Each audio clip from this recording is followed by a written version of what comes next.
एक दिन हजरत मूसा अलैहिस्सलाम अल्लाह ताला से मुलाकात के लिए जा रहे थे।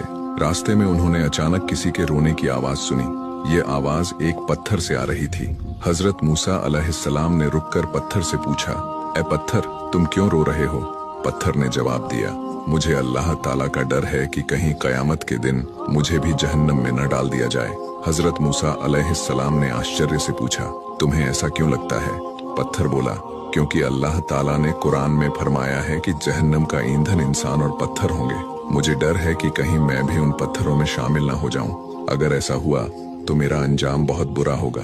यही सोचकर मैं रोता हूँ। फिर पत्थर ने हजरत मूसा अलैहिस्सलाम से गुजारिश की, आप तो अल्लाह के पैगंबर हैं और उसी से मिलने जा रहे हैं। क्या आप मेरी सिफारिश अल्लाह से कर सकते हैं कि मुझे जहन्नम में न डाला जाए? हजरत मूसा अलैहिस्सलाम ने उसे तसल्ली दी और कहा, मैं अल्लाह से तुम्हारे लिए दुआ करूंगा। इसके बाद वे आगे